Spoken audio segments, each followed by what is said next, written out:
Hi friends, welcome to Indian Recipes Tamil. நம்ம இன்னைக்கு ரொம்ப டேஸ்டியான உடைத்து ஊற்றிய முட்டை பெப்பர் ஃப்ரை எப்படி பண்ணுறதுன்னு பார்க்க போகிறோம். இது ரொம்ப டேஸ்டியாக இருக்கும். சாம்பார் சாதம், தயிர் சாதம், ரசம் இது கூடலாம் வச்சு சாப்பிட பக்காவான காம்பினேஷனாக இருக்கும். இது பண்ணுறது ரொம்ப ஈஸி, பிகினர்ஸ் கூட சுலபமாக பண்ண முடியும். இப்போ வாங்க இந்த ரெசிபி எப்படி பண்ணுறதுன்னு வீடியோக்குள்ளே போய் பார்க்கலாம். ஃபஸ்ட்டு இந்த ரெசிபி பண்ணுறதுக்கு கடாய் சூடுபடுத்திட்டு 2 டேபிள் ஸ்பூன் அளவு எண்ணெய் சேர்த்துக்கோங்க. இது கூடவே 2 மீடியம் சைஸ் வெங்காயத்தை நீள் வாக்கில் அரிஞ்சிட்டு சேர்த்துக்கோங்க. சேர்த்துட்டு இது நல்லா வதக்கிக்கோங்க. வெங்காயம் வதங்கினதுக்கப்புறமா ஒரு கொத்து கருவேப்பிலை சேர்த்துட்டு இதையும் நல்லா வதக்கிடுங்க. ஸ்டவ்வை லோ ஃப்ளேம்லேயே வச்சுட்டு வதக்கிக்கோங்க. இப்போ இதில் ஃப்ரெஷ்ஷான இஞ்சி பூண்டு விழுது 1 டீஸ்பூன் சேர்த்துக்கோங்க. சேர்த்துட்டு இதையும் நல்லா வதக்கிடுங்க. ஃப்ரெஷ்ஷானது தான் சேர்க்கணும். ஸ்டோர் பண்ணி வச்சது சேர்த்தா அந்தளவுக்கு மனம் சுவை இருக்காது. இஞ்சி பூண்டோட பச்சை வாசனை போகிறது வரைக்கும் நல்லா வதக்கிக்கோங்க.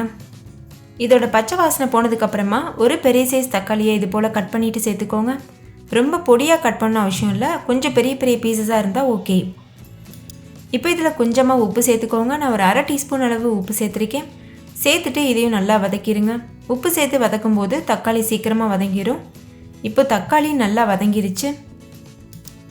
இந்த ஸ்டேஜில் இதில் 1 டீஸ்பூன் மிளகாத்தூள், 1/4 டீஸ்பூன் மஞ்சள் தூள், 1/2 டீஸ்பூன் சீரகத்தூள், 1 டீஸ்பூன் மிளகுத்தூள், கூடவே 1 டீஸ்பூன் அளவு மல்லித்தூளும் சேர்த்துக்கோங்க.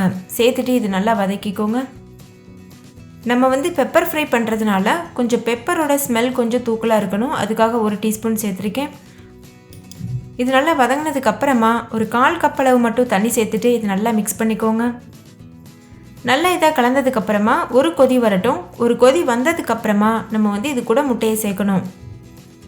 இந்த மாதிரி ஒரு பாத்திரத்தில் முட்டையை உடைச்சி ஊற்றிட்டு சேர்த்திங்கன்னா சுலபமாக இருக்கும். முட்டை பிரிஞ்சு போகாமல் அப்படியே ஒரே இடத்துல இருக்கும், அதுக்காக நம்ம இந்த மெத்தட் யூஸ் பண்ணுறோம். எல்லா முட்டையும் சேர்த்ததுக்கப்புறமா மூடி போட்டு மூடிட்டு லோ ஃப்ளேமில் வச்சுட்டு 10 நிமிஷத்துக்கு நல்லா வேக வச்சுக்கோங்க. 10 நிமிஷத்துக்கு அப்புறமா ஓப்பன் பண்ணிவிட்டு இதை 2வது பக்கம் திருப்பி போட்டுருங்க. அப்போ அந்த மசாலா இன்னொரு சைடும் நல்லா பட்டுரும். 10 நிமிஷத்தில் முட்டை நல்லாவே வெந்திருக்கும். இது போல் லேசாக கீரல் வச்சுட்டு அதுக்கப்புறமா நம்ம அதை திருப்பி போடணும். ஏன்னா முட்டை வேகும்போது ஒன்றோடு ஒன்று ஒட்டி இருக்கும். கரண்டி வச்சு எல்லா ஓரங்கள்லையும் கீரல் போட்டதுக்கப்புறமா இது போல் திருப்பி போட்டுக்கோங்க. இது ரொம்ப சுலபமாக தான் திருப்ப முடியும். பார்க்கும்போது உங்களுக்கு கஷ்டமாக தெரியும், ஆனால் ரொம்ப ஈஸியாக இருக்கும். பாருங்கள், ஒரு சைடு அந்த மசாலாலாம் நல்லா இறங்கியிருக்கு. இன்னொரு பக்கமும் திருப்பி போட்டுட்டு ஒரு 1 நிமிஷம் மட்டும் ஹை ஃப்ளேமில் வச்சுக்கோங்க.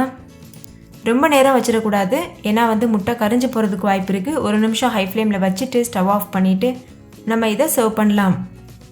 இப்போ இது 1 நிமிஷம் அப்படியே இருக்கட்டும். இப்போ 1 நிமிஷம் ஆயிடுச்சு. நம்மளோட முட்டை சூப்பராக தயாராகிடுச்சு. நீங்களே பாருங்கள், கமக்கிற எக் பெப்பர் ஃப்ரை சூப்பராக தயாராக இருக்குல்ல. இதோட கலரே பாருங்கள், அவ்வளோ கலர்ஃபுல்லாக இருக்கும். இப்போ நம்ம இதை சர்வ் பண்ணிடலாம். இதே போல் நீங்களும் ட்ரை பண்ணி பாருங்கள். ட்ரை பண்ணிவிட்டு உங்கள் எக்ஸ்பீரியன்ஸ் எப்படி இருந்ததுன்னு கமெண்ட்லேயும் கூட ஷேர் பண்ணுங்கள். இன்னொரு சூப்பரான ரெசிபியோடு நான் உங்களை சந்திக்கிறேன். Thank you, bye bye.